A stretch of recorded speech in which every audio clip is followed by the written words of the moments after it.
Thank you for joining me today to learn more about Sierra Nevada Journey's transition from in-person programs to virtual programs. Today we will be discussing our Hands in the River program that we transitioned into a virtual program, as well as our family STEM nights. My name is Alyssa Wagner and I'm a program director with Sierra Nevada Journeys.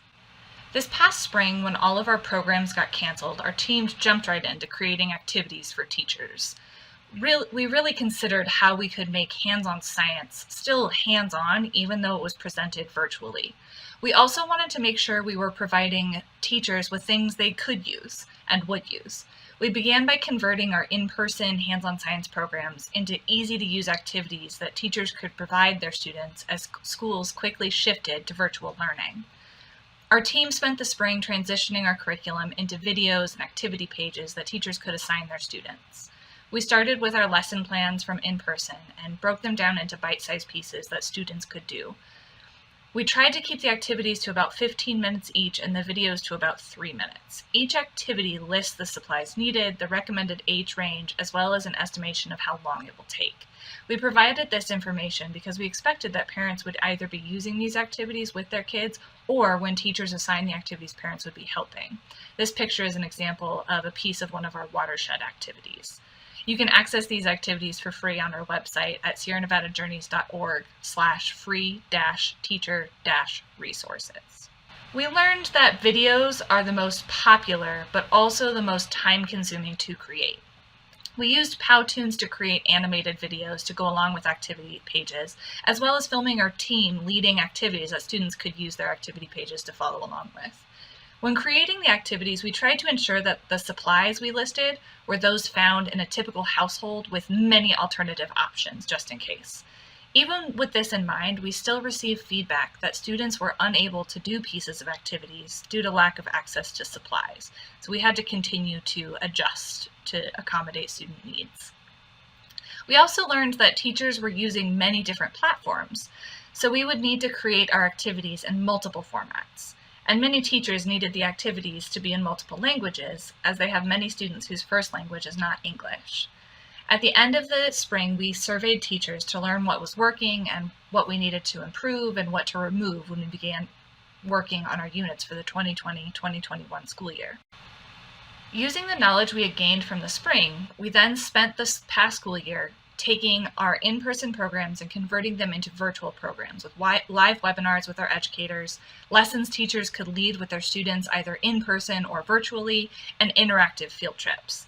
This was challenging, but was also a great opportunity to provide our programs for teachers when they needed the support. All of our activity pages now come in English and Spanish. They're provided to the teachers in fillable PDF form, Google Slides, and PowerPoint, in hopes that these formats will be compatible with what most teachers are utilizing in their classrooms. This is our virtual field trip to the Nature Conservancy's McCarran Ranch Preserve in Sparks, Nevada. We include a land acknowledgement, both in written form, and you can press play and it'll play here.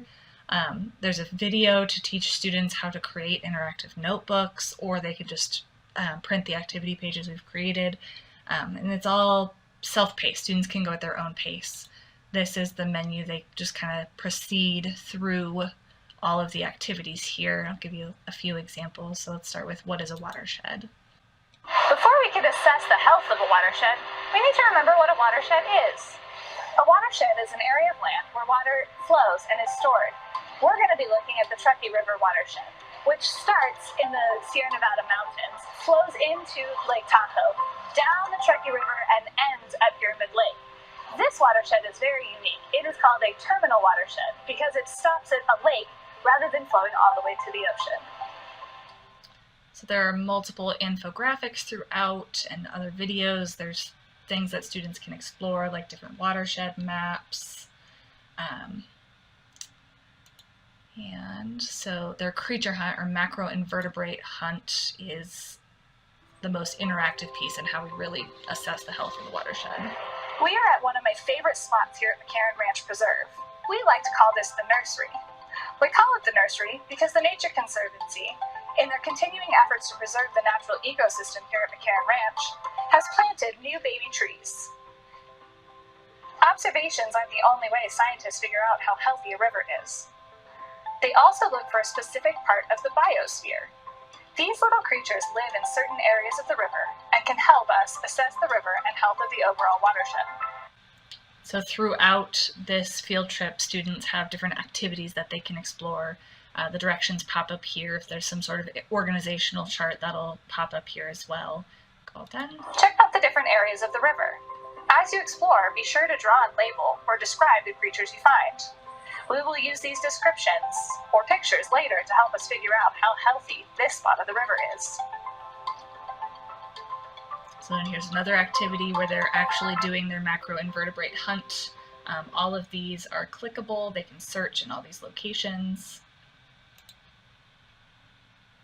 It's got the directions and an example of what they can do. And they can click here and watch videos.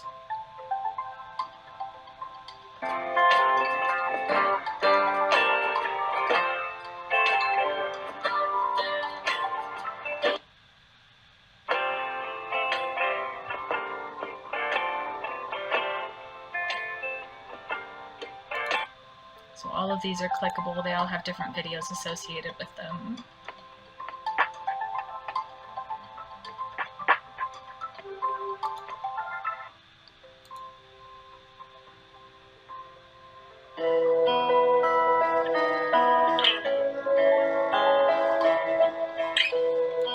So the students draw those, and they can navigate to the next section.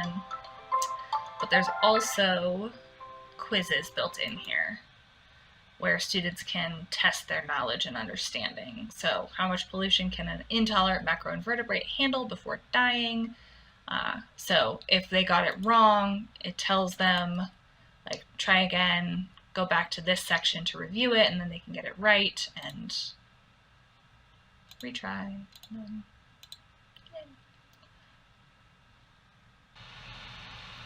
We also converted our in-person family STEM nights to be led in a virtual space. In person, we go to a school and set up about a dozen STEM activities for families to learn and try together. Some of our watershed activities include Color a Watershed, which is shown in the picture here. Students crumple a piece of paper to make their mountain, then draw with a blue marker showing where they think the water will flow, and then use a spray bottle to see the water flow from high points to low points and pool. In those low points, you can see the little pools of blue marker on that paper. Another one is Capture a Cloud. It's a demonstration where students get to see how clouds form. There's also Hydrological Cycle Map, where they learn about the hydrological cycle, and Watershed Map Scavenger Hunt, where they look through the different watershed maps and get to know the features of our watersheds. In our virtual events, we let the schools select one main design challenge or two smaller activities for their families to do with us in a 30-minute event. If they choose the one activity, we give the families directions and they all start building. We give them a half hour to build their creations, and sometimes we'll have a little bit of a competition to see who has like the tallest tower. Their foil boat can hold the most pennies. Most of the time it's just families enjoying the activities, and we don't really record their heights or any of that, but they have a great time. If we do two activities, they're smaller activities, and we give them directions and do the first activity for about 15 minutes and then give directions for the second activity and do that one for another 15 minutes. So far we found that 30 minutes is just about the right amount of time for these events. It's long enough that families really get involved and excited, but it's also short enough to not cause Zoom fatigue or so students don't check out and they're still excited about what they do, and it's long enough to allow them success in these activities. Thank you so much for watching, and I look forward to answering any questions you all may have about our programs, how we converted them to virtual platforms, and to share our struggles and successes.